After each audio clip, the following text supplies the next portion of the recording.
So, a little bit of a departure from my channel in that I'm hosting a very notable and famous author right here, Karelia Hall, author of the fantastic 180 Files, the Aegis Project, completely inspired by, obviously, me. It's too hot to do that. So we're going to have a run through chapter 1, maybe talk about some inspirations, character motivations, any cool behind the scenes facts, figures, anything of interest, who people are inspired by. We'll go through and just sort of see what happens. Have a playthrough, maybe some suggestions for best stats you can get through chapter 1, because I know people are interested in that. And let's go. We probably should have worked out who's going to be doing the reading beforehand. I'll read. Okay, I'll do character voices. You do character voices. Chapter 1. A bead of sweat trickles down the weathered oak face of the elderly gentleman sitting opposite you. He mops it away with a silk handkerchief and looks down again at the small island of chips in the green felt sea of the table. It's not just the merciless glare of the overhead lights that has him sweating. He'd started with a much bigger pile, and the cards haven't been kind. The next player is doing the best out of all of you so far, Frau Bergmann, a German lady whose shrewd eyes watch the table from under the shade of a wide-brimmed black hat. She taps her fingers on the edge of her cards, drawing your attention to the simple copper ring on her smallest finger. And then there's you. Your own pile of chips hasn't shrunk too much yet. You may still have a chance to take this game. But of course, you're not here for games. You're here to catch a killer. New Intelligence puts a Diablo agent known as Angel here tonight. Diablo is a global crime syndicate as dangerous as it is shadowy. If you can capture or at least get a positive ID on one of their top operatives, it may give the IIA the edge it has been so sorely lacking up until now. But this is a busy casino, and you know dangerously little about Angel.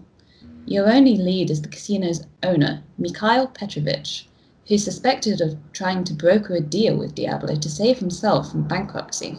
So, I mean, I'm guessing Diablo is based on, is it Spectre? It's kind of generic evil crime organization that's Spectre. Whose name coincidentally forms like a kind of evil-sounding word. Which I don't know what the acronym stands for. I tried to figure it out once, but I haven't figured out a good thing for the words. I don't know, maybe it's in a foreign language. Maybe they just can't. Diablo. It doesn't have to stand for anything. It sounds like it stands for something, but actually it's just an explanation of what we are. It just sounds cool. That's all Diablo cares about, sounding cool. You need to get upstairs where you can meet your contract and try to find Petrovich. That's proven easier said than done so far. The upper floor, the VIP section of the casino, is only accessible to specially invited guests or those who can bring a lot of money to the tables. The lights glint off the glass in front of you, and the polished wood of the table edge, and the copper ring on the woman's little finger. You know it's more than just jewellery. The higher-ranking members of a local criminal organisation wear these. They earn them the first time they order a kill. The other thing you know about this woman is that she and Petrovich have done business together before, which may make her important enough to get into the VIP section and take you with her. Maybe you could make a deal. She's small fry compared to Angel, but there's still blood on her hands. So what are you saying? What are you saying, Jeff? Is it just business or business? Business. Okay. Well, crime business. Crime business. Okay, so our options for this first choice are: the ends justify the means. I'll convince her to let me be her guest. I've too much riding on this to leave it to chance. I'll use her. I won't work with a criminal. I'll have to win this poker game and use the money to get upstairs. Using her would be easier, but easy's no fun. I'm going to try to win this game, so So what would your option of choice be?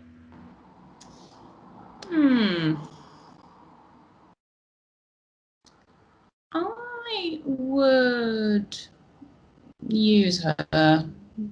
Using her would be easier. So what? I know that people have been No, I think probably I have too much riding on this. Okay. So I know that people question what stat goes where, and for those who haven't like data mined it, do these match up with a specific stat? Yeah, it's the first one is pragmatic, like you're just willing to do whatever you have to do in order to get your goal. The second one is ambition. It's like, you know, you might have misgivings about this, you might not, but, you know, doing well is more important to you than anything else. The third one is like principle, like you have rules that you're not going to break, and working with criminals is bad, so you're not going to do it. And the fourth one is thrill, which just means like you're going to take the option that's like most exciting. The bond option. Okay, so we're gonna be this pragmatic, isn't it? So we're gonna be ambitious. Ambitious. Sorry, I can't remember 5 seconds ago. Predictably, she wins the game and rises from the table with a thin-lipped, self-satisfied smile. Here's your chance to talk to her, and you'd better make it good. So I guess the stats for these I suppose are easy in that you've got charm, time to channel on the charm. Use a mind-altering gadget to confuse her would be a technology boost, which is one I've always been weak on.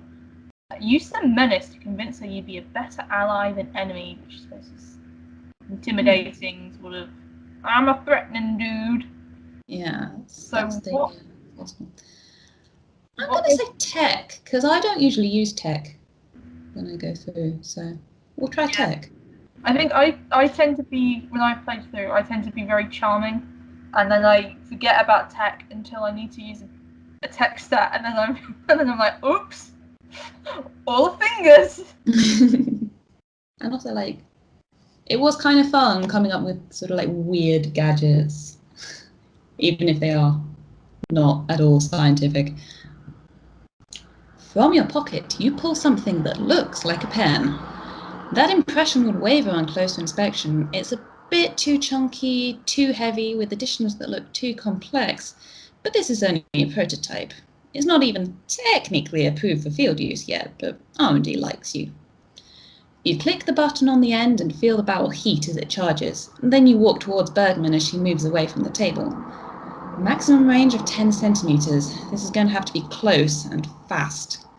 As she notices you closing in and begins to turn, you dodge behind her back and in one smooth movement bring the device up behind her head, click the button and drop it out of sight down your sleeve. She stumbles, her eyes gone suddenly vacant. This state of confusion will only last a few seconds, at least if the neurodisruptor worked properly, so you have to act fast. You know me, you say urgently. They sent me to help you deal with Petrovich. She blinks at you, still dazed. Get me upstairs. I'll deal with the rest. You continue. Is it working? Are you doing 180's voice and I'm doing all the others? Yes. Okay. You can try and figure out what Angel's weird accent is. Oh no. Stairs. She echoes, yes. They won't let me through to see Mikhail, but... I'll take care of that, you say, breathing a silent sigh of relief. Follow me, she commands. I don't know, I might make Angel sound like Tommy Wiseau. I think achievement upstairs with Bergman's help. Yes, I will be Angel Tommy Wiseau. Oh, people are not going to like that choice. You adjust your tuxedo jacket slightly as you walk over to the stairs. The specially tailored suit perfectly conceals your gun and its hidden shoulder holster. Your shoes are shined to mirror brightness, your shirt as spotlessly white as freshly fallen snow. You're just real dapper. Very dapper. I think a few people did, in the beta, people like did mention that they wanted like more of a clothing choice in this section, but unfortunately there's too many sections where you need like pockets and something to hide your gun under, so you had to go with a suit, really. And I think it would be, I guess, nice to have like a fantasy sequence where you chose this amazing outfit, but I think that just tuxedo works. Like normal, if you set the gender thing before, then you have to worry that you fall into the trap of having the lady agent automatically in the evening gown. It's like, why shouldn't she have yeah suit? I didn't want, I mean, later on you'll see like you can wear whatever your gender is, because like, maybe, and also like suit doesn't necessarily even mean masculine. Like you might be wearing a frilly pink lace suit. Like it's your imagination. Have fun with it. But as well, like a suit is much more practical on a spy level because you've got to run around and shit. And like I can't run in heels. I know some people can. I can't. I would be useless. But then I'd be a really bad spy as well. So okay, we are the very image of a well-dressed. Let's be a lady. Luck is a lady. You give the security guards a name. Since this is such a short-term assignment, you're actually using your real first name to reduce the chance of getting confused by a new alias. And anyway, there's little risk of them tracking your real identity with just... Any preference for a name? I tend to pick Anastasia or Isabella, but... Isabella? Well, let's be Isabella. The surname you give is false, of course. It seems like an age since you've even heard your own real last name. I just put that in because, you have to choose a last name, but I didn't want it to be like you're just giving random people your real name as a spy. So. Is there... I'm guessing that most of these, because there's a Smith and there's a Patel, are these sort of the most common last names for different areas? Yeah, most of them are like pretty common. A couple of them I just sort of chose because I like the sound of them. Like, I'm not sure if De Silva is like a super common name, but I just like it. Let's be a Dietrich. Like, darling Malena. Of course, if we're in a suit, then to be a Dietrich would really be kind of fitting. Yeah. Dietrich. That's Dietrich. I had to make that joke at least You once. have to make the Bond joke. The velvet rope is unhooked. The security guards step aside and you ascend the curved staircase to the upper floor. The lighting here is lower and more intimate. The music is tastefully muted. Tables are spaced out between ornamental greenery and low couches. The atmosphere is more that of a private club. Bergman looks about with regal disdain. I'm sure you have things you want to do, she says, with just a hint of knowing smirk. I think I'll try the blackjack. I'm feeling lucky tonight. She's feeling very lucky tonight. She drifts away. A few people she passes react with quickly muted recognition, removing themselves from her path, because she's a badass. You scan the crowd, but see no glimpse of your contact. Seems like you might have to wait. You cross the floor to the bar, a curved slab of marble and brass that occupies most of one wall, and take a stool that lets you keep an eye on the rest of the room. Catching the bartender's eye, you take a moment to order your signature cocktail. Ooh, a mojito. I like mojitos. Mojitos! Everyone! I feel a very bad spy. Drink in hand, you stare out over the crowd, mentally running over your mission. Intel on Angel is slim to none, making this a tough one even for you, Agent 180.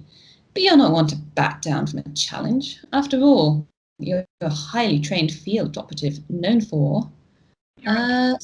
go with tech again. Okay, we're going to be very tech-based. Yeah, I'm going to try real... I always pick a bunch of gadgets, and then I never use them because I'm not a tech-based spy, and I just have these cool gadgets. You're always a willing tester of the R&D department's latest inventions, and you've managed to learn at least a few useful details in your initial recon. You know that Petrovich is a profligate spender and unwise investor. He's been using revenue from the casino to prop up all his other debts, and it's all starting to collapse.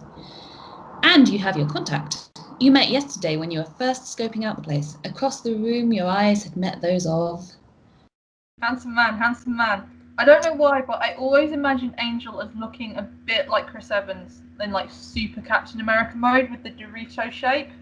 Yeah, I think he is kind of buff in my head. Like, yeah. And obviously Chris Evans is not a kind of ambiguously evil super agent, but he has the charm that I think that Angel really carries that makes him memorable and would fit into a situation, and then you'd be like, oh, it's just that guy, like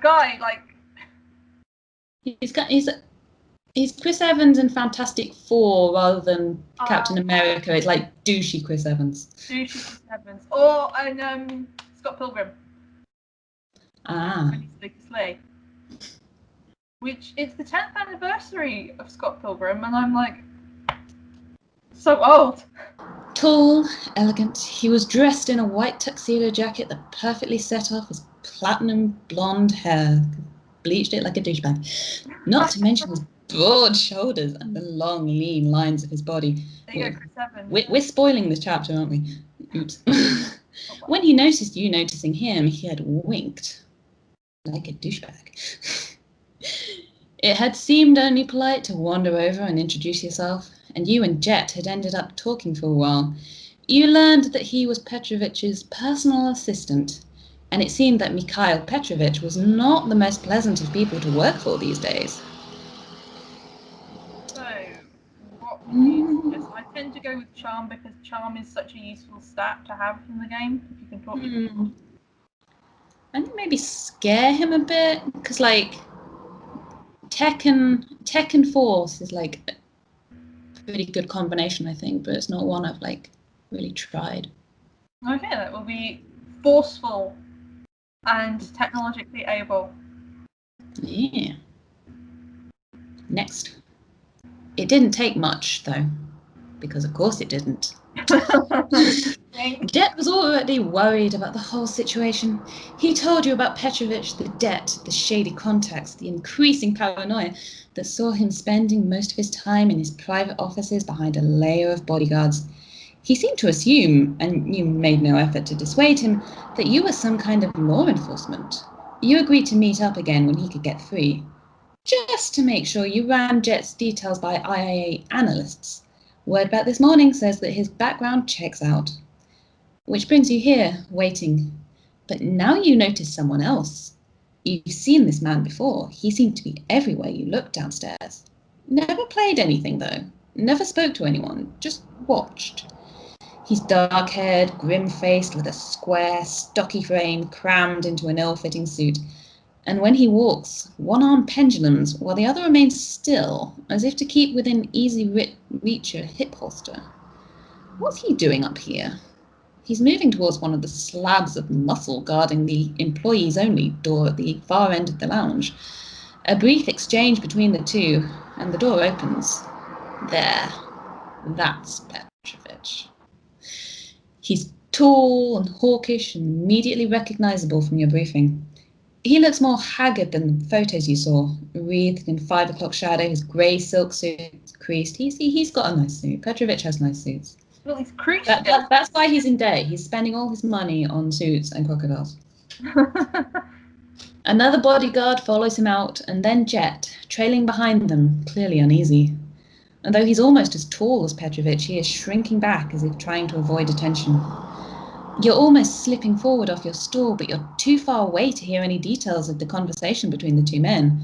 Petrovich is waving his hands, agitated. The grim man remains implacable. Petrovich motions him through the door. Jet steps towards Petrovich, hesitant, but Petrovich says something sharp, and Jet moves back quickly as Petrovich slams the door behind him. Jet is left standing alone. You see him sigh before he heads towards the bar, not seeming to have noticed you yet. You wave, and Jet's face brightens. He takes the stool next to you, stretching long legs out in front of him. Are we concerned, direct, or is the bottom one charming if you're putting him at ease? I think that's. Can you remember that far back? I think that's like pragmatic or composure. It's like you're not actual. You don't actually care, but you're pretending to. Okay. I think more importantly, people would want to know what will get them the best points with Angel at this point. At this point, it doesn't really matter. I think concerned loses you a bit of respect because they're like, aha, falling for it. We should get straight to the point. Yeah, let's get straight to the point. Respect us more. Be a dickhead. Who was that man Petrovich was talking to? He drops his gaze to the bar surface, suddenly nervous. I do Tommy Wiseau now. I don't know. Not what he says he is. Oh, don't do that.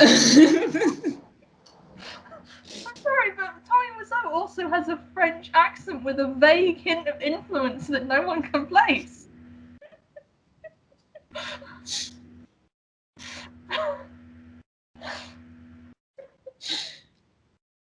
He's got a faint accent.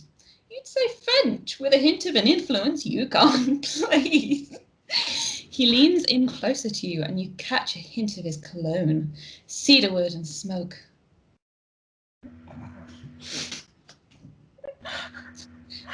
Listen!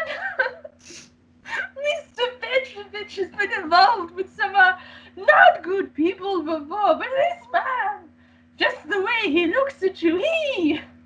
Jet hesitates, through eyes pained. I know we just met, but I feel like I can trust you. I don't know what happened there. That was not... I just... I think, get to the point. Damn you. Jess looks a little shaken by your blunt, hurtful tones, but then starts to speak. They don't really tell me things, but I think there's something big happening, and that man is involved somehow. I need to stop. You need to tone it down a bit. Mr. Petrovich really wants us to treat this man well. He said he's going to help with the financial situation. Some kind of investor, maybe? But the way he said it, it's almost like he's scared. But the man himself, or something else. I don't know. Jet stirs his drink and sucks the olive off the stick. And you know body language. You can read the message in the sideways glances he keeps giving you and the way he's leaning just slightly towards you. Totally matches my vocal performance.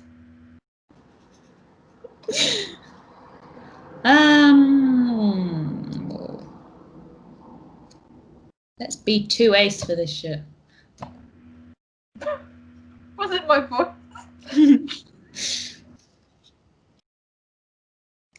The problem with being, well, you, is that you, even without trying, you tend to attract interest. And then, of course, you end up having to explain that. Let's be demisexual. I never really have instant interactions. Sorry, I was just so, as I rubbed my face horribly, for someone who wants to know, who maybe isn't asexual but is choosing to play the ace route, what would you qualify the 3? Obviously, that's completely just like, hey, yeah, the last one is nothing. Arrow ace. The first one is like romantic asexual, like it will. I mean, obviously, like asexuality is a whole spectrum. It's kind of, and then obviously with a game you have to sort of streamline it into. Yeah, if you want it to actually reflect in the game, you have to set kind of hard boundaries. So obviously it's a bit simplified in just the first one is romantic asexual. It recognizes that you might be romantically interested in people, but not like sexually, physically interested like that. The second one is a demisexuality, is where you don't really feel sexual attraction to anyone, but you might develop it if you have like a strong emotional connection with a person. Yep. And the last one is ace. You don't get made of like stone. attraction. You don't get romantic attraction. The demisexual means that at some point maybe we can be involved with the strange Tommy Wiseau-esque angel with the face of Chris Evans. Oh, I'm going to regret doing that. So perhaps if you developed a deep emotional connection to Jet, it might spark something, but it's not likely, considering you're probably not going to be still in his life tomorrow. Of course, with situations like this, where you want to keep contact friendly, there is the option of lying. And I'd be willing enough to feign interest if I thought it would help. Is this sort of a more pragmatic option? Yeah. Petrovich is your next... Use your words. Have some water. Water break, because it's like mid-30s in the UK. It's very hot. I know it gets hotter in other countries, but it's hot for here. We're not used to it. Also, I have a brain condition. I can't regulate my body temperature. This is hell. Welcome to the hellscape. Population me! Petrovich is your next step, that's for certain. The real question is how to get him. Jet would be a help, of course, but these are dangerous people and Jet's a civilian. If they realise that he helped you, he could be at risk of retaliation. But we don't care, he's an asset. So he's an asset, nothing more, nothing less, but pragmatic and ambitious. Super pragmatic. Real badass. And it would be pointless to not take the most straightforward route by enlisting his help. I need you to get me through that door, past the guards. You say, excuse me. Jet nods, determined. It takes him only a quick exchange with the guard on the door before the guard nods and Jet beckons you over. The casino back offices are a maze of dark panelled corridors and rooms. The clamour of the casino floor is muffled. It's all oddly silent. Jet follows you, clearly nervous. But your mind is focused on... that motorbike going past. Was that really loud? Don't worry.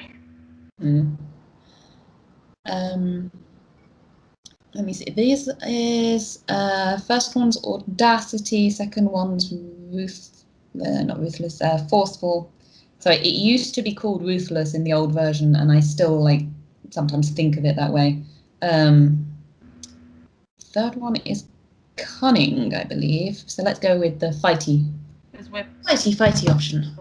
And then when you said that thing about ruthless, it made me remember like a really weird factoid about Twilight, even though I hate Twilight, never been a Twilight fan, but I know that Stephenie Meyer still refers to Rosalie and Jasper as Carol and Roland, which were their original names in the original draft of Twilight. And she still gets confused, and it's been like 20 years. Fun fact. 20 years, goodness. Yeah, there's some useless, fucking useless Stephenie Meyer trivia. Where is everyone? You murmur to Jet. Most of the admin staff got moved downstairs, he says. Those that are left, a lot of people quit recently. You poke your head inside an empty office. Bare desks, walls showing the ghostly imprint of posters that once hung there. Jet touches your arm, pointing. That's Mr. Petrovich's office. It'll be different. That's not even Tomo Wiseau anymore.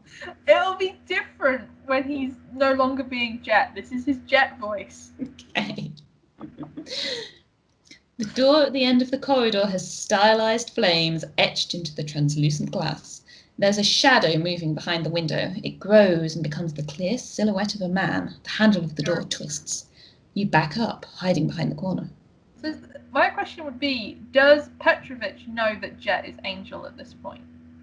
I'm not... Petrovich knows that he's been sent by Diablo, but I don't think... I'm not sure if Petrovich actually knows how dangerous Angel really is. Okay, because I suppose that would be... My idea was always that Angel came in and replaced a real person who used to work with Petrovich. Sort of maybe sort of, but not quite taking their identity. And then that's why their background check came back okay, because they basically used this real person's identity and changed photos or whatever they needed to make it all look legit. My people are prepared to offer you protection, Grim-faced man is saying as he stands looking back into the room. Petrovich replies, inaudible. Think about it then, the man continues, but I don't think you've got long. I'm not sure what this guy's accent would be. I'm not sure what country you're supposed to be in at the moment. I thought maybe it's like Monaco or something. Okay, Andorra.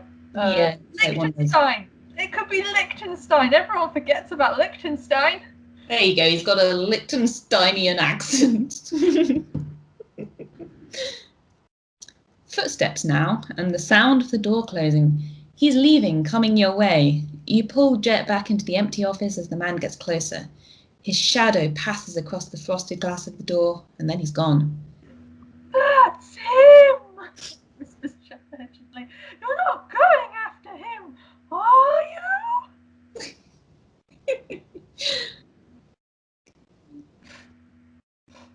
I mean, Angel is just so taking the piss here.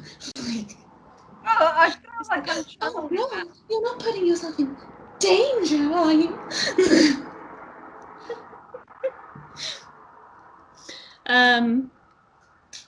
You take a deep breath.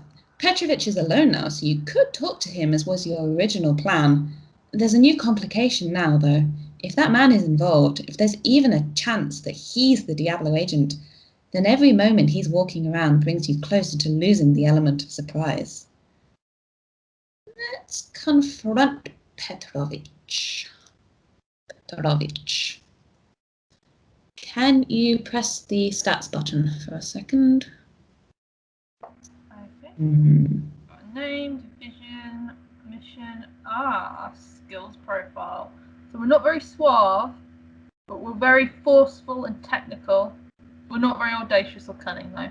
We are emotional, equal balance, loyal, and questioning. We're pragmatic, ambitious, equal level of vengeance, justice, and slightly more business orientated. Yeah. I was going to try and do one of the fanciest ending, but I think I have made it. My stats aren't quite good enough. I'm going to go for the crappy ending, though. Let's do the crappy ending. Okay. Let's do the worst ending. Because I think everyone's mostly seen the usual ending you get, which is the hostage scenario ending. But let's see one of the other ones. Really fuck up. Leaving Jet in the empty office, you creep down the corridor and listen for a moment at the office door. No voices, no silhouettes moving behind the glass. Gently, you push the door open. The office is large. Yeah, the office is huge, lavishly decorated. Petrovich stands, shoulders bowed, behind his desk, turning as he hears the door. Up close, he looks even rougher than you thought. The shadows under his eyes are bruised dark, and he's got at least a day's growth of stubble. He visibly jumps when he sees you in the doorway. Who are you? How did you get here? Eyes narrow. Wait, I saw you with Bergman. She sent you? You barely manage to start denying it before he lunges for his desk drawer. A second later, you're staring down the barrel of a gun. Also, great accidental Depeche Mode reference. It's one of my favourite songs. There's something about facing death that never fails to focus the mind. Your muscles tense, your senses seem to sharpen. You notice the beads of sweat forming on Petrovich's flushed forehead, the harshness of his breath, the tremor in his gun hand. She sent you, didn't she? He demands. She's not getting her money, so she wants me dead! So we could successfully menace him or use a gadget on him, but we're failing this, so we'll try and talk him down. Hey man. You hold your hands up, speak in gentle tones. Mikhail, I am not here to hurt you. For some reason you start doing a Russian accent, and that's what really pisses him off. I'm not working for her. He just shakes his head. Only your finely honed reflexes jerk you sideways as you see the movement of his hand. The bullet takes a chunk out of the wall inches from your ear. You have the Beretta out of its holster immediately. Aim and hit his arm before he can fire again. Now, that's a tiny Bond reference that you have a Beretta, because that's the gun he has in the books until someone actually wrote and told Ian Fleming that a Beretta is a girly gun, apparently, and then he changed it to a... Why is it a girly gun? I don't know. I don't know guns. But apparently... Is it smaller? Maybe. It's like a... If I was a spy... Little. If I was a spy, I'd probably want a smaller gun, because then it's easier to conceal on my body. Like, Bond must have the largest of phallically shaped guns. Just the largest. How else do we know that he is a man?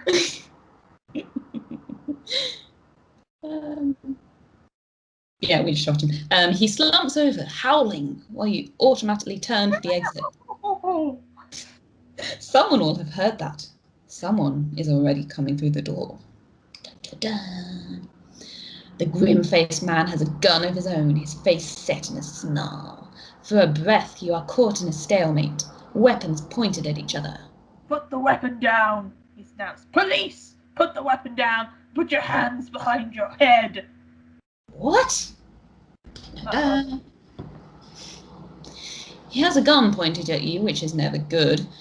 The most straightforward option is probably to neutralize him as quickly as possible. On the other hand, this revelation changes things.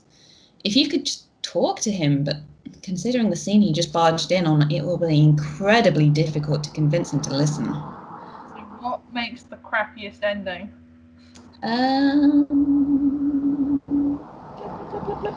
I think try to convince him. Okay, we're going to try and talk him down. Wait, hang on. Oh, no, I already made the choice. Yeah, facing. Fair enough. You hold your other hand up, open palmed. Okay, I'm putting it down.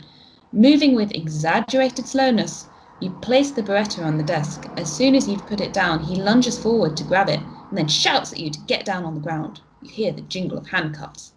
Let me just check something really quickly, because I'm not...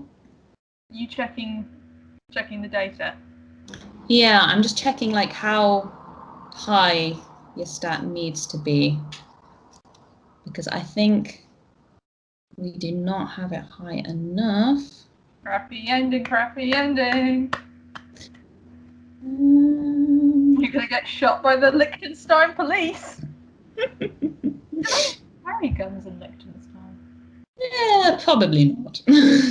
I don't know. He's the special Liechtenstein police. He is the one. He's Sir Ulrich of Liechtenstein. It needs to be 68. Oh no, we're gonna get a bad, crappy ending. Yeah. We could attempt to force him to listen to you, but it will fail. So are we gonna do that? Yep. Fail. All aboard the fail train. You attempt to convince him of dire consequences if he doesn't listen to you. He ignores you, yanking your arms behind you and slapping on the cuffs. You hear him get out a phone and start calling for backup and an ambulance, pacing across the office to the door and yanking it open to check the corridor. Quietly, you start feeling the cuffs. It's almost more difficult to get free when your arms are behind you, but you know a few tricks. Getting arrested is not in your best interests. Your agency will be able to pull strings to get you out, sooner or later, but they wouldn't be pleased about having to do it. The man turns in the open doorway to check on you, still talking on the phone. You do your best to look quietly defeated.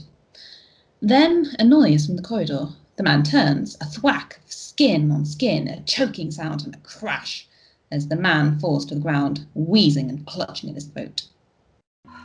What a mess, says Jet, stepping over his body. He kicks you hard in the chest. See, at this point, I imagine him becoming like Carcer from Night Watch, just sort of charming, and then will like stab you in the throat. Yeah. Always has 3 knives. Achievement: make a real mess. Ooh. Handcuffed and already unbalanced, you fall over, pain erupting across your ribs. Though you try desperately to get up again, to defend yourself somehow, you can't avoid it when Jet leans over you and stabs something into the side of your neck. I expected better. I really did.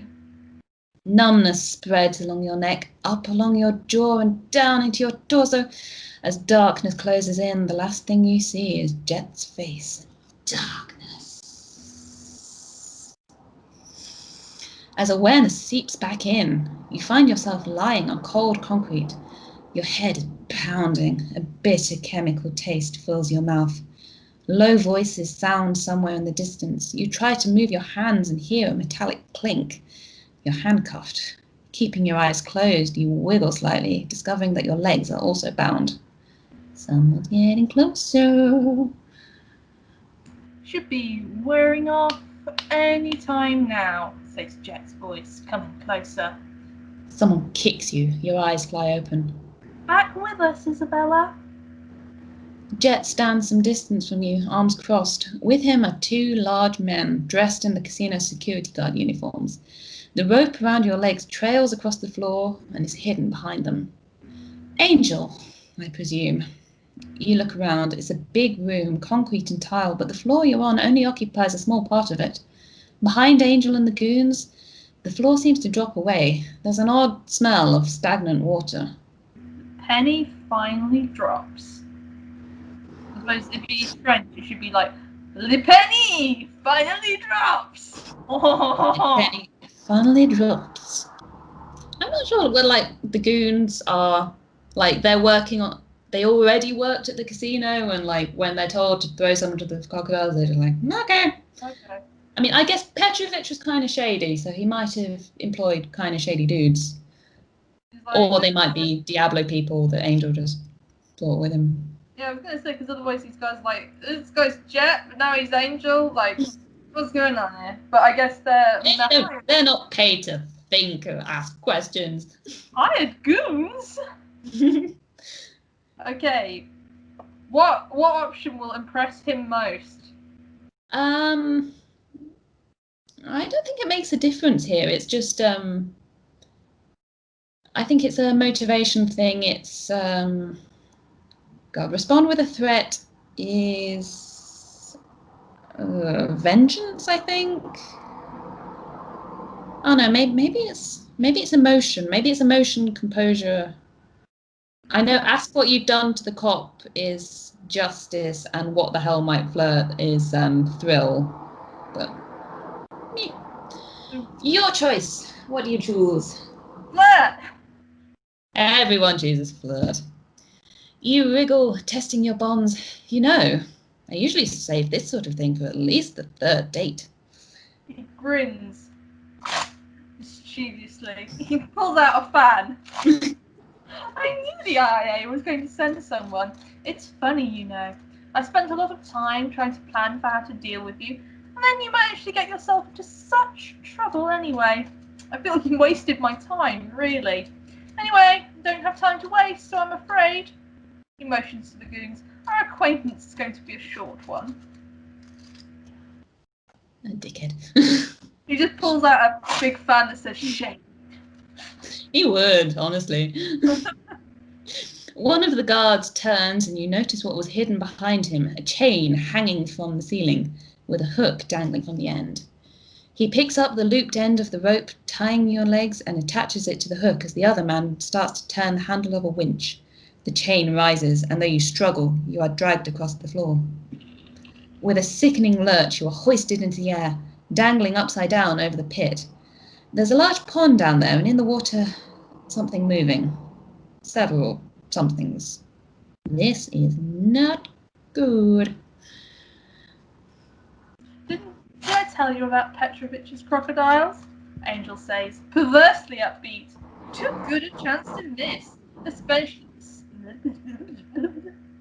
Too good a chance to miss, especially since it'll point the blame at him.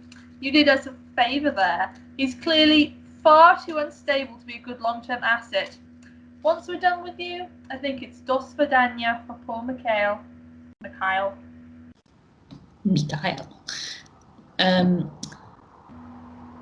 You're just going to kill me, you say? You need to stall, to think of something through the blood rushing to your head. I'd hang around for the finale, but I know the IIA chips you all. You flatline, they're going to send more in to investigate, so I plan to be a long way away by the time Petrovich's pets get you. Gives you a little wave. Have fun! He saw the pits and you hear him say to the goons, make sure there's nothing left. The door of the room closes behind him. The goons start turning the winch. You know, it was quite difficult in this game to come up with explanations why people don't just shoot you.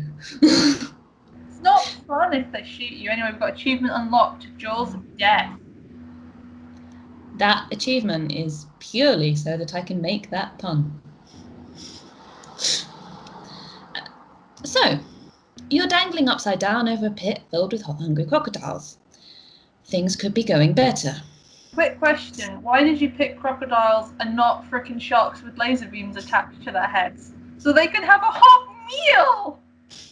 They can have something hot before they eat it. Yeah. I'm not sure why I chose crocodiles, but it seemed like more plausible that someone would keep crocodiles as pets. Some people do. Let's see. 2 men up there, one standing pretty close to the edge. Below you, the flat green surface of the water is broken by arrangements of wood and rock. It strikes you that there might be a door down there as well, some kind of maintenance entrance for the enclosure. Think fast. How are you going to get out of this one? I guess we've been more forceful and gadgety. Gadgets. We've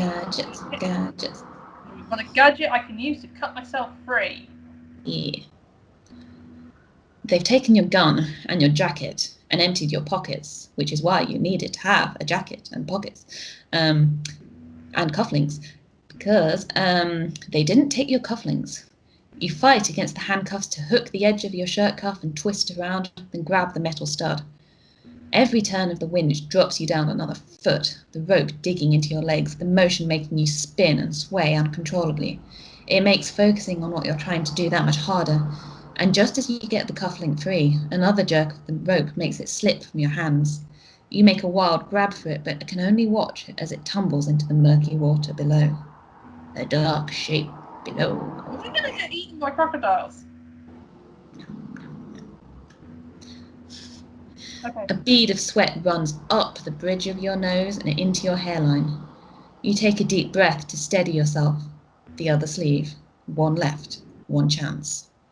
You're now below the edge of the platform, and the water is looking uncomfortably close. If you care to look, you could probably make out the crocodiles, waiting patiently for their feast. You get the other cufflink free and clutch it tightly. With some effort, you twist your hands around so you can press the gadget chain of the handcuffs and start the ignition. The laser flares into life like a tiny star in your hands and begins to melt through the metal links. The chain parts. You put the cufflink in your mouth and reach up to your legs, hauling yourself up until you're the right way up again.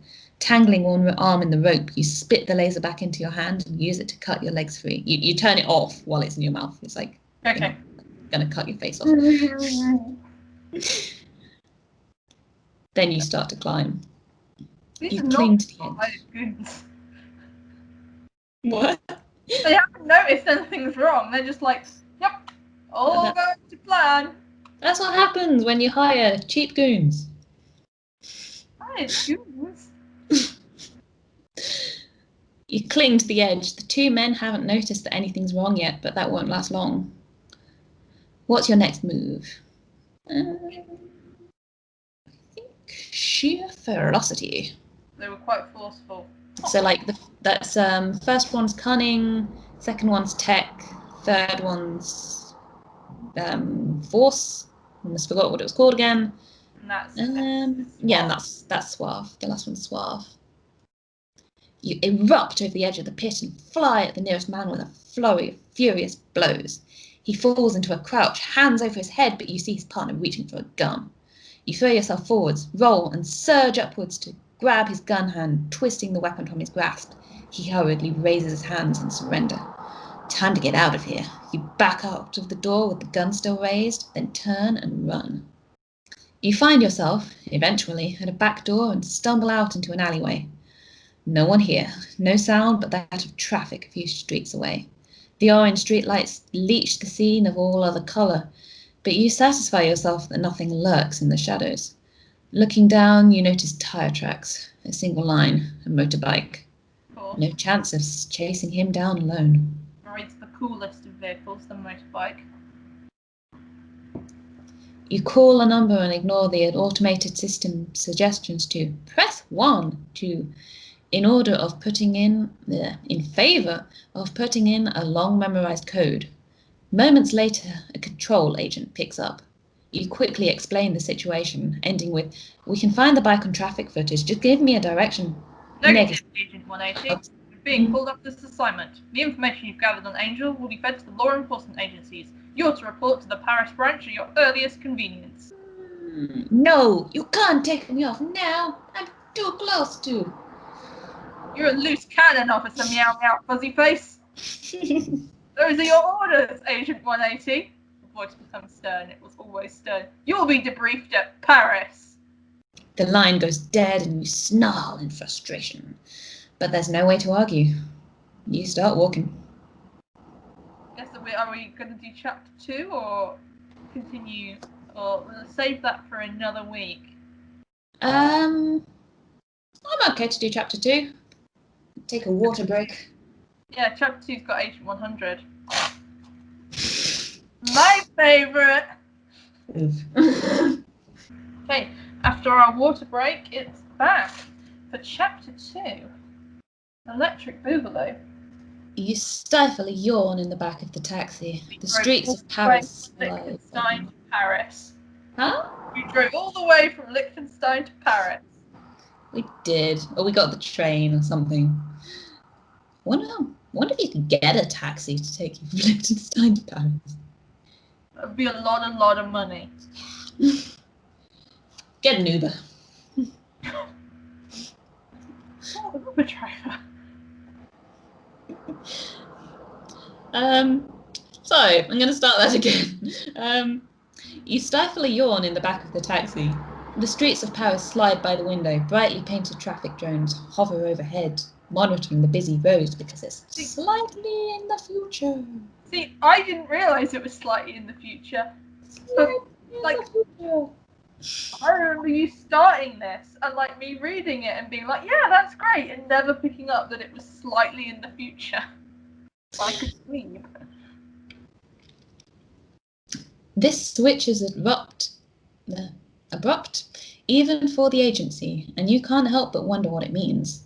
You were sure that going after Angel would be a top priority. What's cropped up that's more important than pursuing one of Diablo's agents?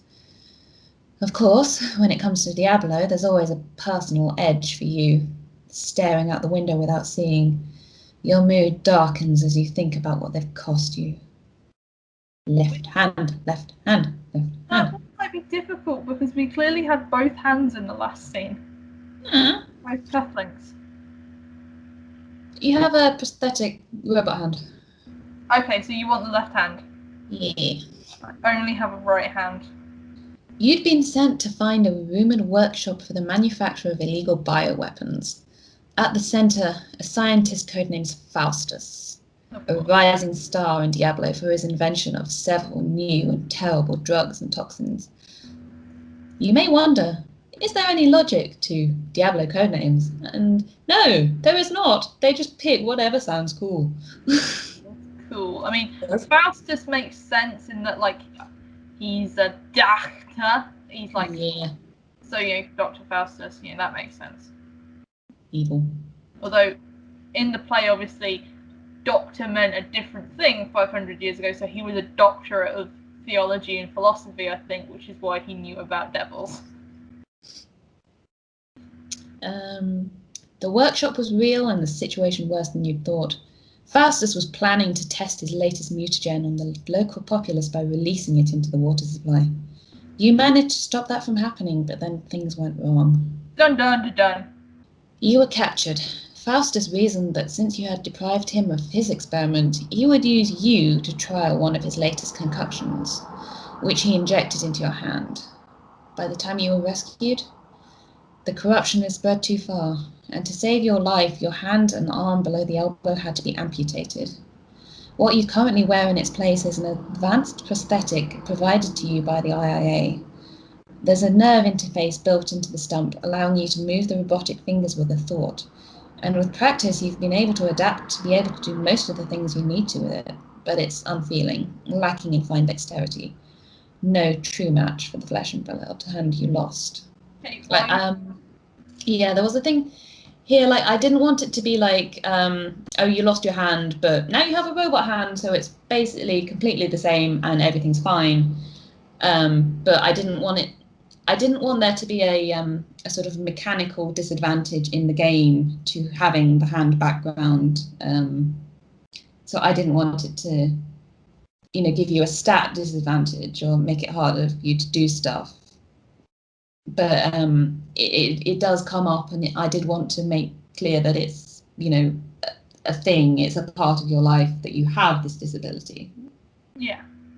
See, you come off with the serious stuff. I was going to say, that woman who builds the deliberately bad robots?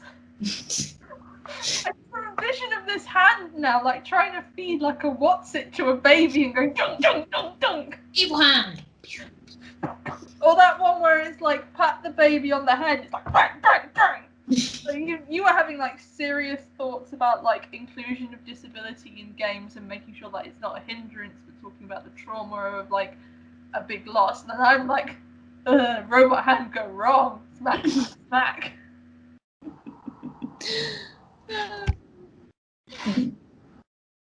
Okay, what was next? What did we decide to do when we watched our hand be cut off? I don't know. It's kind of like when 180 has like not particularly healthy reactions to this. Like, it's either I'm going to focus on revenge, or like I'm gonna like become like super self-sacrificing so no one else must feel the pain, or like I'm going to be like super consumed with ambition because I've got to be perfect now. I mean, I think for the character we've been playing so far, I think the ambition probably matches them, and not very self-sacrificing. Ambitious. You had to prove to the agency and to yourself that you could still cut it in the field. The months of recovery felt like a cage with all the therapy and assessments and constant cloying concern. You pushed yourself to make sure you got out as soon as possible. You should have had a bit more therapy, love, but there you go. You've been on leave since then. This job was your first back in the field, and though it could have gone worse, it wasn't the resounding success you might have hoped for. I'm just going to say something quickly about this because I think I had a few comments in the beta as well, like, oh, but I messed up everything up, and 180's still saying it could have gone worse. I mean, it could have. You could have died. You could have been eaten alive by crocodiles. You could have actually been arrested. Like, yeah, and you did kind of like do what you set out to do, because you didn't capture Angel, but you do know now what they look like, and you didn't know before, so you can give a description of them. You can say Angel is definitely a, 25-year-old white guy in this case. 6'3", build, accent, physical details, stuff like that. Yeah. Like you know more about Angel now than you did before, which I guess was the aim of the mission. Yeah. The taxi pulls up to the curb and you shake yourself. You tip the driver and get out. As you wander down the street, you check the reflections in shop windows. No one appears to be following you. Your destination is the clothes shop on the corner. The bell over the door jingles as you walk in, and the shop assistant smiles brightly at you. Got anything in chartreuse? You say in French. Oh, chemise ou un pantalon? You reply, still smiling. I was thinking a nice jacket. She nods. I can't. Je pense vous trouvez. That is as much French as I can say in that sentence. What you want in the dressing room. Exchange concluded. You move into the back of the shop and open the thin wooden door of one of the changing cubicles. If you hadn't given the right phrase and counterphrase, you'd be knee-deep in agency countermeasures right now. This reminds me of Captain America, First Avenger, when Peggy goes into the antique store. And she says, I was thinking Man from U.N.C.L.E. But no, it definitely made me think. And she goes, and the old woman says, "Lovely weather today." And she's like, "Well, I always." Yeah, but that's a trope. That's like the super spy trope of like a shop, and then it's like the secret base. Passwords should have been swordfish. Passwords always swordfish. That was last week's password. Of course, you're hardly new at this. You've worked for the IRA there. Yeah, I worked for the IRA. Bloody hell. You've worked for the... That would be a very different game. You've worked for the IIA ever since being headhunted from your old job. Master Thief. ACAB, Master Thief. Army, for tech and stuff. You worked with military electronics, becoming adept at on-the-fly repairs in tense conditions. And you were good at it, too. Not just because of your skill with tech, but physical prowess. I'm real fucking buff. I'm gonna put them in a headlock and make them feel pain. The army has fitness standards, of course, but you took it a step beyond. With all that, what did it matter that perhaps you were not so good at social graces? I'm Brenda! Even with that weak area, you still managed to make everyone else look bad by comparison. Your exceptional record was noticed, and not only by the army. One way or another, you came to the attention of the IIA, and they offered you a career change. Ultimate test? Ultimate test. You're an ambitious person. You saw opportunities ahead of you that were beyond what the structured hierarchy of the army could offer you. And your time at the agency has been a string of successes until now. I mean, I think it was probably not a success when you got your hand cut off, but... Yeah, that's what I mean. Like, that was your first big failure. And it haunts you. While you wait for the flash of blue light, you inspect yourself in the mirror. Looking back at you is... So, I mean, I don't know, are there more options and I must be more tired? Because I've never picked that one. Yeah, if you pick that lets you, like, choose whatever features. So, hair. What kind of hair have we got? I'm now imagining our character as Brenda from Gravity Falls, so anyone who knows that will have fun with that. I don't know who that is, so... Which hair should we have?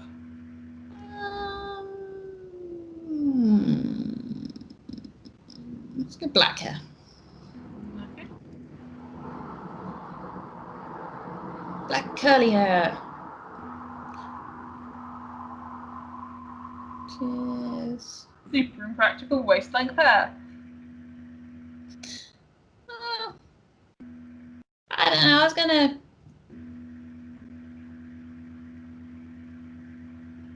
I don't know. It might be a thing. You might like have long hair for religious stuff. Of course, yeah. Yeah, short hair. Let's have short hair. Let's have business hair. Okay, skin color. Tan.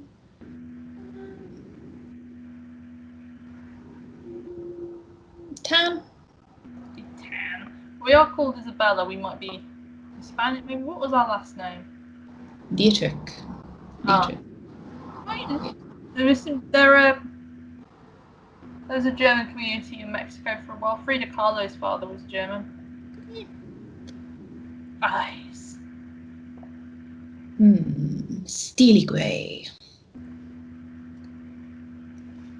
Molten grey.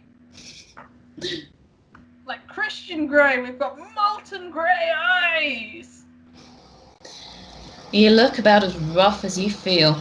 Staring into your own grey eyes, you see the briefest flash of blue light. Ha! I see a grey that managed to escape the Americanization. Oh, they all otherwise they with an A. Yeah. Whoops. You've got it here spelt the proper way. The briefest flash of blue light, and a second later the mirror slides silently aside. Beyond it is a white panelled space about the size of a wardrobe. You go inside, find the handles on the inside wall, and brace yourself. The mirror slides back, trapping you in the space. A whining noise starts up somewhere above your head, building in intensity until it becomes a screaming of compressed air. The pod shudders, then it drops. You fall for a few seconds, and then the pod slows, stops, rises again slightly, and then settles into place with a clunk. Air hisses as the door slides open again, revealing a long and sterile corridor. Dude, audacious! Like the phone booth from Bill and Ted. A polite automated voice welcomes you to the facility and directs you down the corridor to a large empty conference room. A large glass table dominates the room. One entire wall is taken up with multiple screens. No sooner have you sat down than the center screen lights up, showing the IIA logo. Good morning, 180. Says a woman's voice. You've never seen the director's face. All contact is via video conference. She was ahead of her time. Or possibly behind her time, since it's like 2025 in this game. But from her perspective, the great Zoom takeover happened like 5 years past. Yeah. Although it's even funnier now, like imagining all these people having like secret Zoom conferences. And it's like knowing Zoom is so unsafe.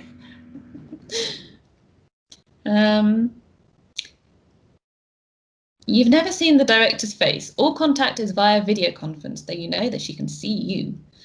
Presuming the director is a she, of course. There's no way of knowing if either her voice or her class English accent is genuine. Welcome back, she continues. I've been monitoring the incoming reports on the casino job. Interesting. The director herself usually doesn't have the time to keep a close eye on specific operations. She continues. A lot of loose ends to tie up. Still, we aren't in a bad position considering the complications you encountered. Complications is something of an understatement, you think, but don't dare say out loud. At least you did manage to put a face to this angel. We can build on that. And proving that Mikhail Petrovich had definite links to Diablo might also be helpful. You should be prepared to make a deal with us. Protective custody for information. Also, the crocodiles. I think, like, when the police guy phoned the police, they got animal services, and the animal services took the crocodiles away, and they lived in a zoo, and they were happy forever after. Like, the crocodiles have a happy ending, guys. I'm trying to remember. If considering Petrovich's casino is in Liechtenstein, that's now canon. I'm trying to remember. The nearest zoo I can think to that is Berlin Zoo, because I don't know the zoo. They went to Berlin Zoo, okay. I'm trying to remember if they had crocodiles there, but they did have a really great hippo enclosure where you can like walk through the water, so maybe they built one like that for the crocodiles. Yeah.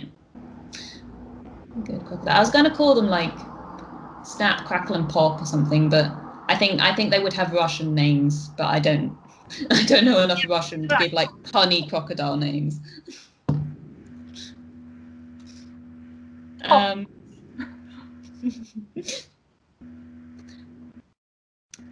You frown. There's still the issue of the bad information you were given this mission.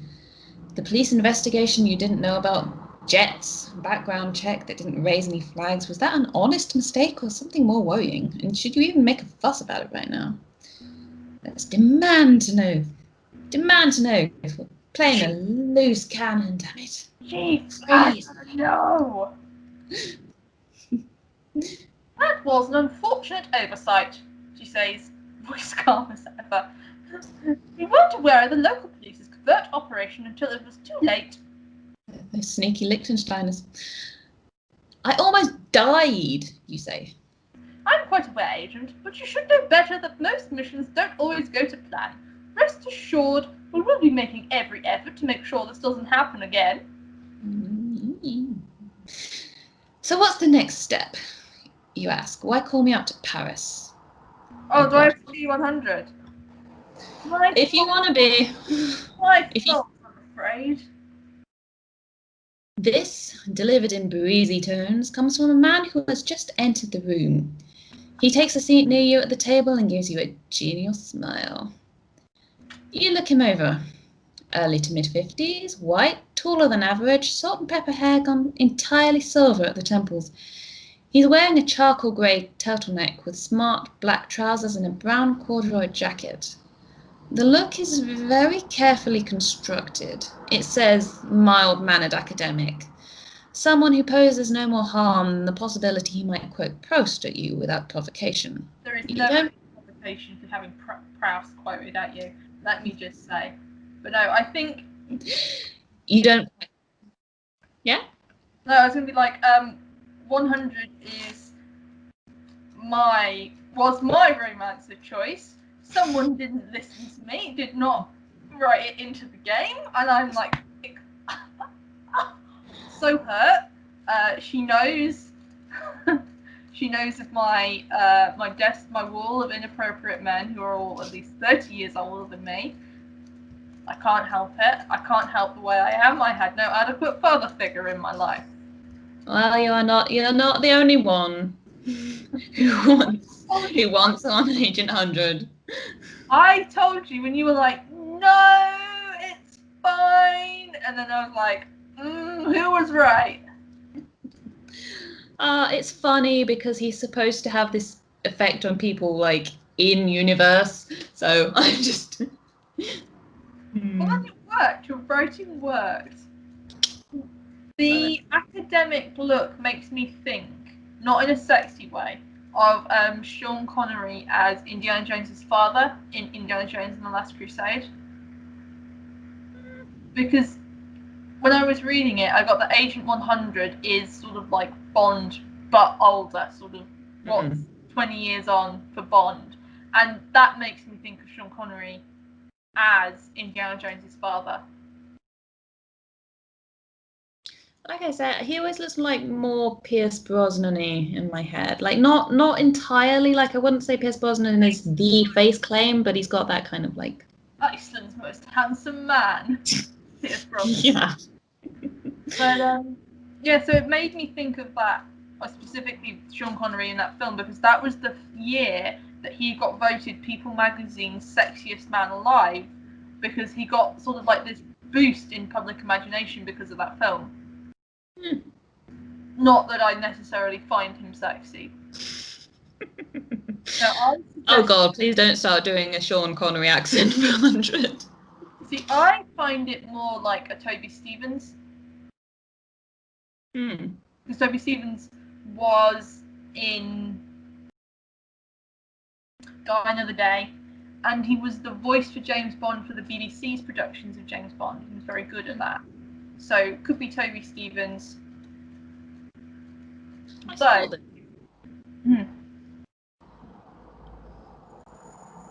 forgotten what it was. Proust. I was going to say that if you wears a nice waistcoat and it could be Dave Garn, and I'm like, yeah. And Yes. just suddenly stop for no reason. You're like, oh. Okay, I'll stop.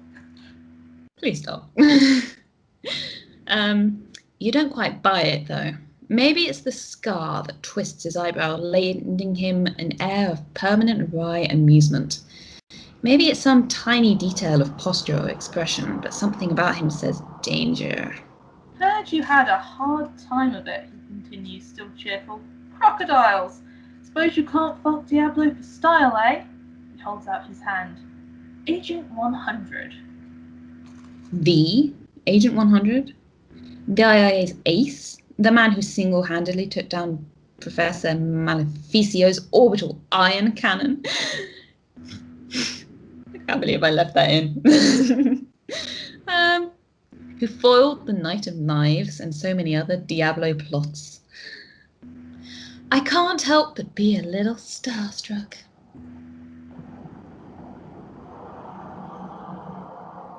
Agent 100, it's an honour, you say, shaking his hand perhaps a little over-enthusiastically.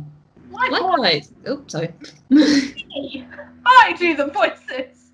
Likewise, 180. I've heard good things. Sorry for dragging you across the continent. This came up on short notice. You turn your attention back to the screen. If Agent 100 is here, this has to be big. Now that you're introduced to business, says the director. 2 more screens come to life. One shows a candid snap of a sunburned man in t-shirt and shorts, smiling sheepishly for the camera. The other shows a logo with a pair of silver and gold interlocked capital H's. This is Dr. Neville Atkinson, or as he was previously known, James Flynn. About 10 years ago, he was working for the Ilios Foundation. Oh no, wait, was this Agent 100 or the director? That's the director.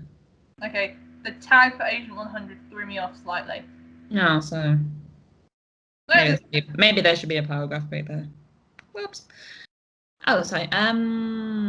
Agent 100 is nodding at this. You recall from old case files that the Foundation was a particularly nasty organisation carrying out illegal weapons manufacture for the highest bidder. He turned against his employers and fed us information that helped us bring the Foundation down. He was relocated with a new identity, but we kept an eye on him through the years. Yesterday he died in a car crash in Illinois. We're not sure if his experience with the Foundation is connected, the director continues, but there is reason to suspect foul play. We should like this matter investigated. Another picture appears, this one of another man, red-haired, lavishly bearded, and grinning a shade too wide for comfort. Atkinson was working at Hanson Technologies when he was killed. It's a cutting-edge technology firm. Hercules Hanson, the owner and CEO, is known as being rather eccentric in how he runs things. The company is based on a self-contained complex. Security is extremely tight, and visitors aren't normally allowed. It's made it difficult for us to pursue this case through normal channels. This is where you come in, 180. Hanson Technologies is launching a new product, and to promote it, they're inviting members of the press and technology community to spend a few days inside the complex. We've made arrangements for you to take the place of one of the journalists, Amy Daniels. You look at the smiling woman in the ID photo. Black hair, a similar shade of tan skin. No one who'd ever met either of you would buy the resemblance, though. Hanson Technologies is a biotech firm, the director continues, originally focused on medical equipment. They made some moves into the home consumer market. We currently have knowledge of what Atkinson was working on when he died. The company is notoriously secret about its product development. That's one of the things we want you to find out. You will be finding... You'll be flying out on the earliest flight from Charles de Gaulle to Chicago. You have no one to blame but yourself. And me. There, you'll meet up with a control agent who'll be your field support and your link to HQ. I suggest you use your time until then to rest and get ready. After you submit your report, 180. eat you. It's a demented version of the Queen. That's the Queen after she's had a few. And she's always had a few. Way. You look over to Agent 100, who is listening with calm attention. It sounds like he'll be involved in some way, but how? I hope this isn't because they think I need help. I'm gonna put him in a headlock and make him feel pain. Letting out a brief huff of annoyance, you ask, so what will Agent 100 be doing? He'll be working on the case from different angles. He has contacts in that area. I'll also be carrying out your assessment, of course, he adds, smiling. Assessment for what? So is this line 100, I'm guessing? Yes, yeah. We're testing a few candidates for potential advancement. The director is oddly silent, and there's something telling in 100's expression. Was he not supposed to tell you this? But why not? And why has he done so anyway? When she finally speaks, you're sure there's a bit more ice in her tone than usual. You have been shortlisted based on prior accomplishments, Agent 180, but understand that that guarantees nothing. You will be judged on this mission alone. I expect excellence, as always. With that, the screens go black. Agent 100 gives you a knowing look as he rises from his seat.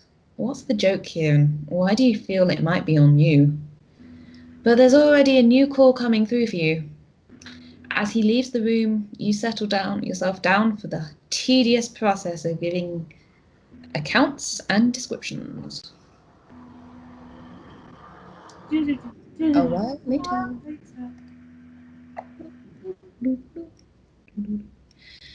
You've recounted your every action in painstaking detail and finally earned your freedom. Now you make your way down the tiled corridor to a much better destination, the shining halls of the Requisition Department. The Paris branch houses the agency's largest R&D division, so it's also the usual base of Agent 400, the head of department. You catch sight of her bright scarf in the middle of a knot of subordinates. You seem to have timed this well. She finishes up her lecture and the underlings scurry away just as you walk up. Before anyone else can catch her attention, you move in. Was it a conscious choice to have Agent 400 be a hijabi woman? Yeah. Or was it just like, were you just like the scarf would be a cool sort of different thing? She is supposed to be a hijabi woman, yeah. Oh no, it's just that obviously I don't think I've ever seen a Muslim woman in any piece of spy-related media, so to have her be so there and her headscarf, it does create you get the idea that the IIA is a very diverse, it's full of people from everywhere. Yeah, that's kind of like it is the International Intelligence Agency, so I figured you can be from wherever. The best of the world. She's a petite woman, dressed today all in sober black except for the emerald green headscarf. Her eyes are heavily kohl-rimmed behind square-rimmed glasses. Thick silver bangles jangle on her wrist. You've always suspected they have a purpose beyond decoration. Do they? What is their purpose? Or is that secrets? Gizmos and gadgets. 180. You say it's that English heavily accented with French. That makes me think of places like Morocco or places. Yeah. You're back in one piece. Very good. Très bon.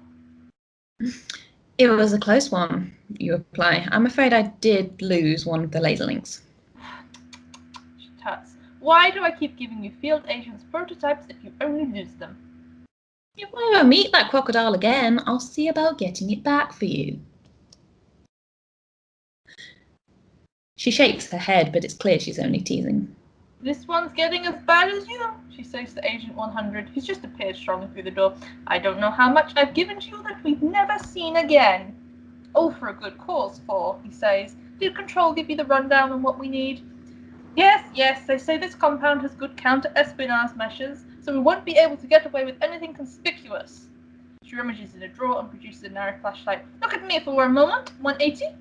She flashes the light in your eyes. Blink away purple blotches and look askance at her. Yes, we should be able to match that shade of grey. She waves at a passing agent. Apportez-moi la lentille, Legris. Turning back to you, she says, we will have to fit you with camera contacts. They're still uncommon enough to not be inspected for. Sound. That will be easier. What about the rest? Agent 100 says. Guns, basics. These you can sort out on the other side. Specialized equipment we have here, but you won't be able to take much on the plane. Maybe 3 things. What do you think will be most useful? Okay, which ones are the most useful? X-ray specs. X-ray specs will Okay. help us later.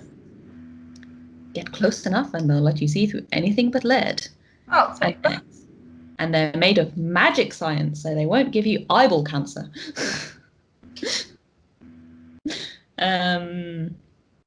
Ooh, what are we? We're strong and we're techie.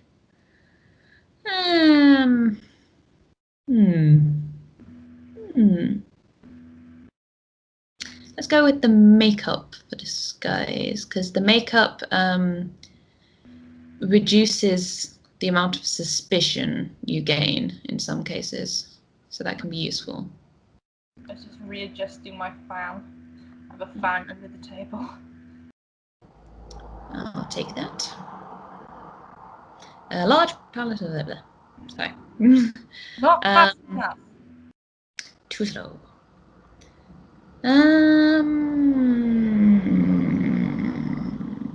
Let's say truth serum, because that will also be good.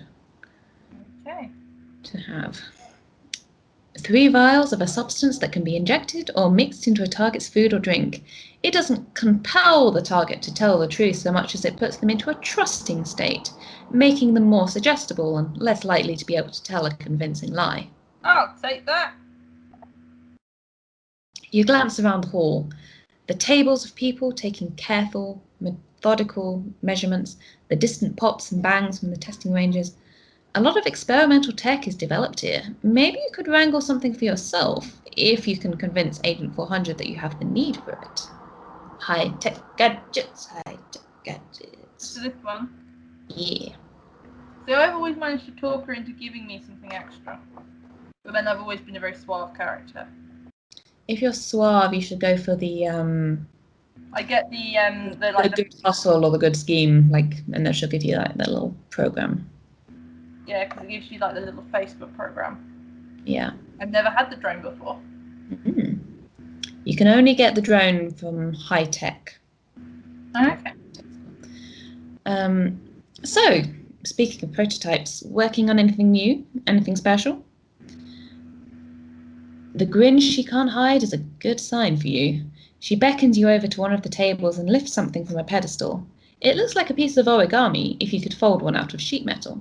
She presses something in her other hand and the thing lifts off her palm, hovering steadily in midair.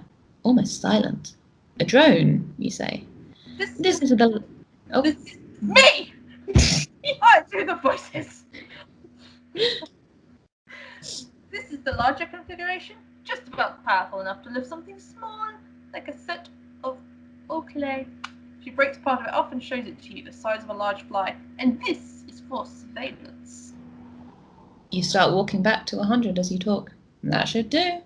Good, we'll put that together for you. So, 100, what can I do for you?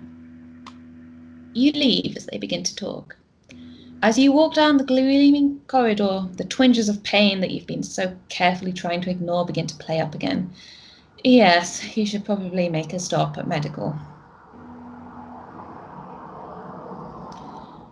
You spend the next 40 minutes being poked and prodded. The doctor checks you over and sprays the various cuts and bruises with rapid regen. The medical... Medigel, isn't it? From Mass Effect, basically. Yeah. I read a fanfic once where they used that. Oh no. As a lubricant. No. It was like, no. Uses the muscles shut. Why would you do that? No. Now that I've stopped traumatizing you. The medical fluid developed in an alternate version of 2020 that was much better than this one. I'm sad now. Stimulates accelerated healing of surface wounds. No good for anything big, but in your line of work, it's a godsend. You assure them that you're keeping up with your physio and taking good care of your prosthetic, a speech that you may as well have tattooed on the inside of your eyelids for how familiar it is now. And get out of there as soon as you can. Recently, you've had as much as doctors as you can take. And now, a few hours spare time before you have to get ready. You could be getting some R&R in, but something's bothering you. Angel got the drop on you so easily. You didn't even manage to fight back. Considering you've only really just gotten back in the game, that's not the kind of thing that's going to convince anyone you're just as good as ever, especially yourself. Maybe some time in the training room will help you feel better. You punch directions into the console on the wall and step out into the center of the padded training mat. A light projector on the ceiling flares into life, creating a glowing blue figure of a heavily built man. The light pulses once, twice, giving you a warning to prepare before the assailant comes at you. This reminds me of the training sequences in the Hunger Games Centre in the first movie, where Katniss is firing at also like the projecting blocks of people. Holograms. Holograms. Forceful. Forceful. And powerful. A flashing score shows your successful attack. Your glowing assailant flickers and reappears at the other end of the mat, ready for another round. The holograms might be clever, says a voice from behind you, but they've got no weight, no real impact, no match for a real opponent. Here's old school. Agent 100 leans against the wall behind you, looking at you in a way that's simultaneously calm and calculating. I bet I can outpower him. Then put him in a headlock. Are you volunteering? I'm You gonna say, body slam. gesturing to the mat. He smiles and shrugs off his jacket, dropping it at the side of the mat as he positions himself opposite you. First pin? You begin, and barely react in time as his foot flashes up. You twist out of the way and block a punch aimed at your face. For a man past 50, he's ridiculously fast. You throw all of your weight behind a tackle, and he's caught off guard by your ferocity. You both tumble to the mat. You manage to grab him, trying to pin him down, but he hits a pressure point in your arm and is able to wriggle free. He rolls to his feet and raises his hands in a sign to stop. Not bad. Not bad at all. You stand up. Had enough already? Not at all, Nancy, but I'd like to get some idea of who I'm working with, he says. Ex-military, right? You look over at him in surprise. You read my film? Just your body language. That's discomforting. You didn't think you were that obvious. You eye him again with a new level of focus. Maybe you? He just smiles. So, thoughts on the mission? You hesitate. It sounds just like small talk, but you've played this game too long to believe that. Maybe the assessment has already started. I want this promotion. I want the promotion. Bitches. I'm gonna tombstone him. Ooh, let me see. Flatter him. That won't work. La Suave is too low, and we will just insult him. Show stats? Let me think.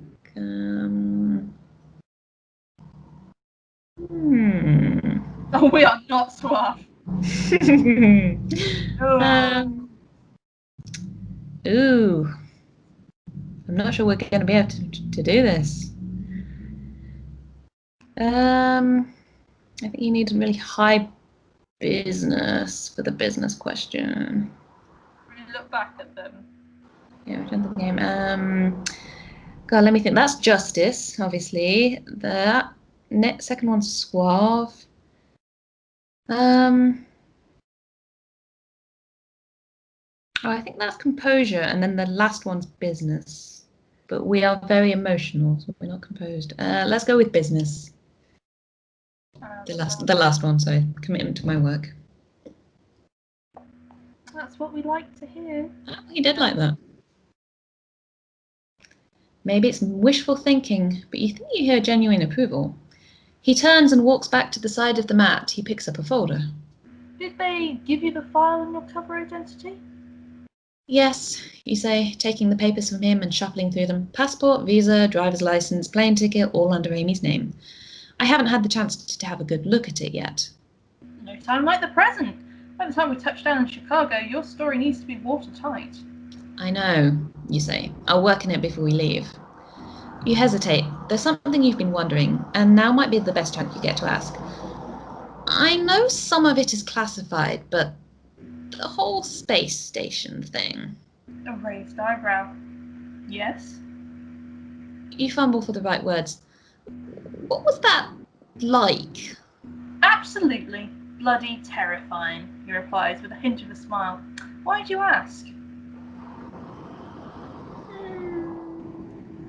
I've had enough of my own troubles. I suppose I'm looking for inspiration. Yeah, you are. Something like sympathy warms his blue eyes for a second. I doubt I can tell you anything you don't already know. Every mission, you know there's always a chance this is going to be the one when you don't make it back. But you do what you have to. He gives a quick shake of the head.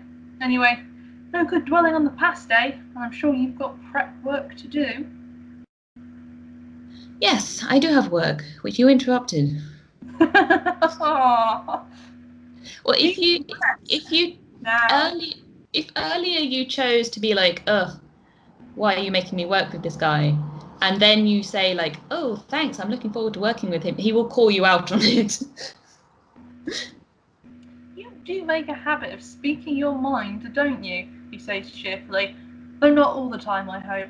Don't worry, I'll get out your hair for now. He picks up his jacket and with it slung over one shoulder, he strolls towards the door. See you in Chicago. You spend the rest of your time running through the dossier because I'm good. I'm real business.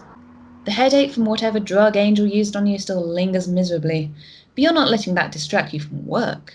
You'll have time to sleep on the plane. You swallow a few pain pills and find an empty room where you read over and over the notes on your cover until you are confident that you have the picture of Amy Daniels that you need. Before you know it, you are on your way to the airport. One flight later. Beep, beep, beep, beep, beep, beep. One day later. Another day, another cab ride, and this one coming after nearly an hour of running the gauntlet of US airport security. At least you managed to sleep for most of the flight. The cab drops you off on a street corner, a block or so from your true destination. The street is lined with squat grey apartment blocks. You wander down the street, recalling the address you memorized earlier, and make your way to a block indistinguishable from the others. You're buzzed in. You travel up to the 5th floor in an ancient cage elevator, wondering on the way if Agent 100 has arrived yet. You and he were on the same flight, but he sat several rows over, making no sign of recognizing you. You made your ways from the airport separately. No outside observer should be able to judge that the two of you are connected. You find the right door and dial a number on your phone, waiting until you hear the ring inside, then hanging up. Moments later, you hear the scrape of bolts being drawn back from the other side, and then the door is opened by a woman who smiles broadly at you. Hey, come in! As if you were making a social call rather than here for work. You follow her into the apartment, giving her the once-over. Average height, average build, age around 30. She's wearing a cheerful yellow blouse, bright against her dark brown skin, and black slacks. Black hair drawn back in cornrows, the end of the braids decorated with little silver beads that dance as she moves her head. Her face is all curves, from arched eyebrows to rounded cheeks and a full-lipped 1,000-watt smile. You're getting the full force of that one right now, though the way she clasps her hands together indicates it's more than slightly driven by nerves. Agent 180, right? I'm 313. Agent 313. Nice to meet you? You should do an American accent. She's American. I can't do an American accent for shit. I can't do my own accent. 3 numbers are agents from the Control Division, the ones who provide intel and field support to field agents like you. You shake hands, taking in the room as you do. The apartment can't have too many rooms. This would probably be the living room under other circumstances, but 313 has set it up as a makeshift control center. 3 screens are fanned out on a large desk, hooked up to a bank of computer equipment about the size of a filing cabinet. You can feel the warmth radiating out from it, filling the small room with stuffy heat, like the heat in this room right now. Oh my god. I know it looks less than ideal, but the security's tougher than you'd think. See the door? You did. Notice the deadbolts and steel frame and how much heavier it was than you would expect. You'd imagine the windows are similarly reinforced. Okay, so we're still waiting on Agent 100, so we might as well start getting you ready because the conference starts at 12. I've set you up with some clothes to fit your cover. In the bedroom! Laid out on the bed is a small selection of clothes. You pick out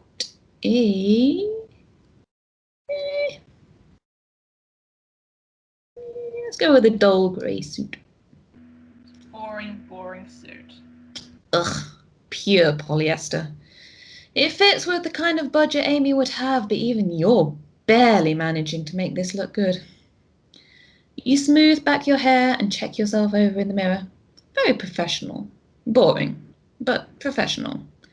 It's for the best. You don't want to draw attention to Amy. Executive realness. Mm-hmm. Chief executive realness.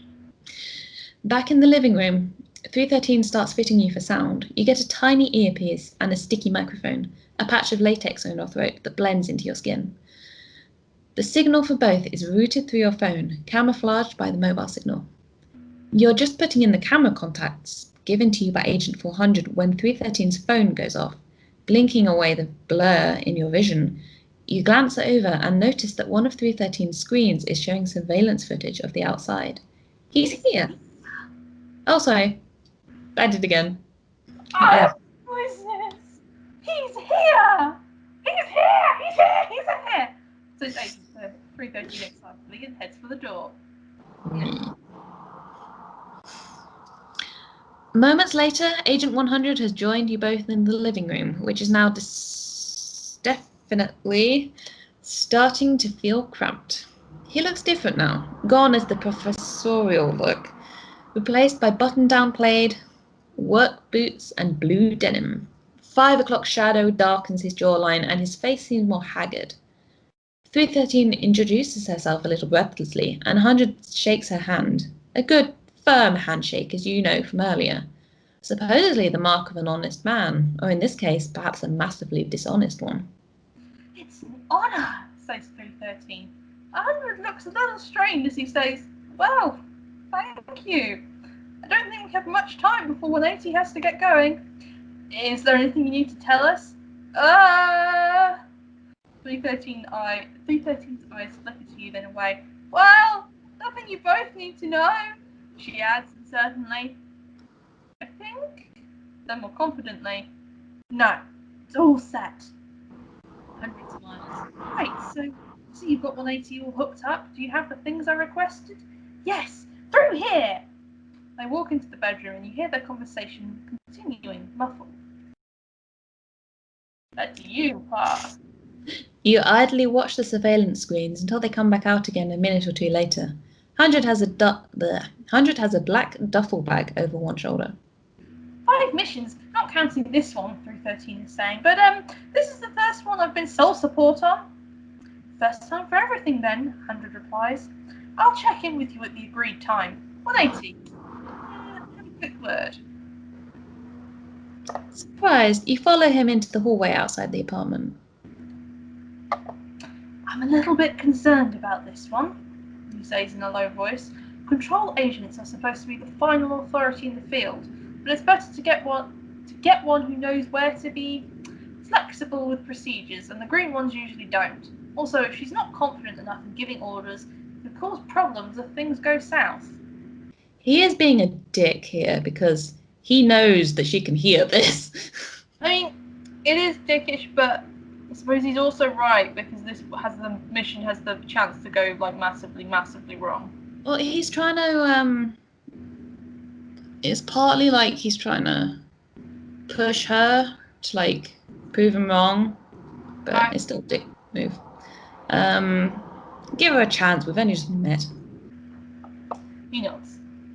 I suppose you're right. You're the one who'll be working most closely with her anyway. Try not to give her a hard time, eh? Claps her on the shoulder. And good luck at the complex. And he will actually approve of any response you give that isn't like outright rude. I think because I think they've saddled us with a rookie response, like gets you disapproval from him. I mean, let's have a look. Yeah, we're currently on 27% with him. Agent 313 though, are quite good already. Yeah, that's because we defended her. Huh? As we should. Oh, defended her. I thought you said offended her. 313 gives you another bright smile as you return. Okay, so you need to get going soon, but just a few more things to go through. Yes, you replied. Is there anything else you can tell me about the dead man? Well, as you probably know, he was relocated here after you turned against the Ilios Foundation. Right, but I think the Ilias Foundation thing happened before I joined the agency. What exactly did they do? Oh, illegal biotech, genetic manipulation, high-tech chemical research, weaponized mostly, untraceable poison, customized drugs. They sold to the worst, and they had a lot of customers, including Diablo. The foundation came down. A lot of the scientists who escaped arrest ended up working for Diablo in some capacity.